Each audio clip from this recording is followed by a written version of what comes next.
Thank you very much, Madam Deputy Speaker. It is imperative that we do secure high sustained economic growth right across the UK. Some welcome policies are already being implemented, and there are some good initiatives contained in the King's Speech. Though, Madam Deputy Speaker, at the current time, we do face enormous challenges. The focus of my comments will be on coastal communities and on East Anglia, and from my perspective, to deliver enduring economic growth, I would suggest that there are 6 issues that we need to address. Firstly, the cost of living crisis. COVID has a long and vicious tail. The cost of living crisis is still very much with us, and this winter is likely to be very tough for many people. The household support grant has been successful and must continue, and other measures, such as an increase in the local housing allowance, must be given full consideration. Welfare reform must provide a clear and supported pathway for those people who are at present some distance from the workplace. Secondly, we must build more houses, particularly for social rent. The vehicles of delivery are primarily the housing associations, many of whom are facing significant challenges at the current time, and Homes England. The recent announcement of funding for the redevelopment of the former Sanyo site in Lowestoft is particularly welcome. Thirdly, in coastal Britain, in places like Lowestoft, there are exciting new jobs emerging in the renewables sector. Last week's announcement of funding for local skills improvement plans, including that for Norfolk and Suffolk, was welcome, but we do need to ensure that trainers and colleges like East Coast College in Lowestoft receive realistic revenue funding settlements. Progress has been made in recent years, but FE does still receive a raw deal. Fourthly, investment in infrastructure right across the UK is vital. In Lowestoft, the construction of the Gullwing Bridge is well advanced, and there needs also now to be an emphasis on improving regional connectivity, whether on road, whether on rail, or on the digital highway.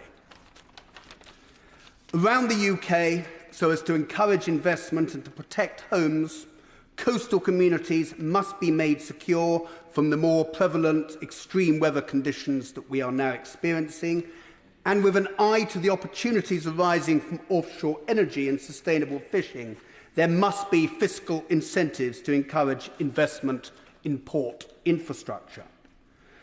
Madam Deputy Speaker, my 5th point is that net zero must be seen as an opportunity to revitalise coastal communities all around the UK.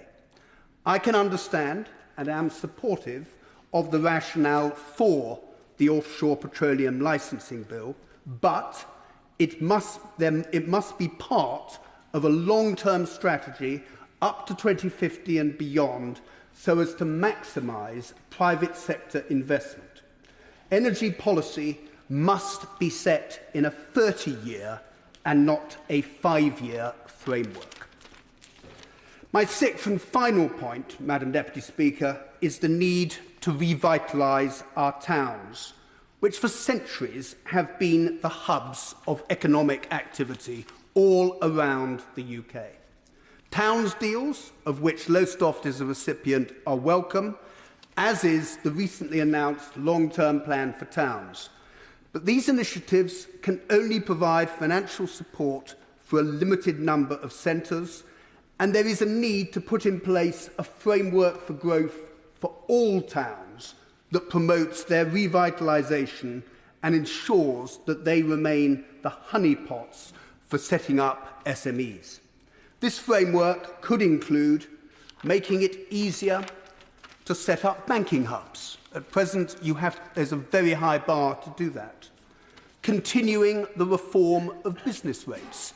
We made a start in the non-domestic rating bill, which received royal assent last month, but it was only a timid move to getting business rates the business rate multiplier back down to the order of 30 to 35p in the pound.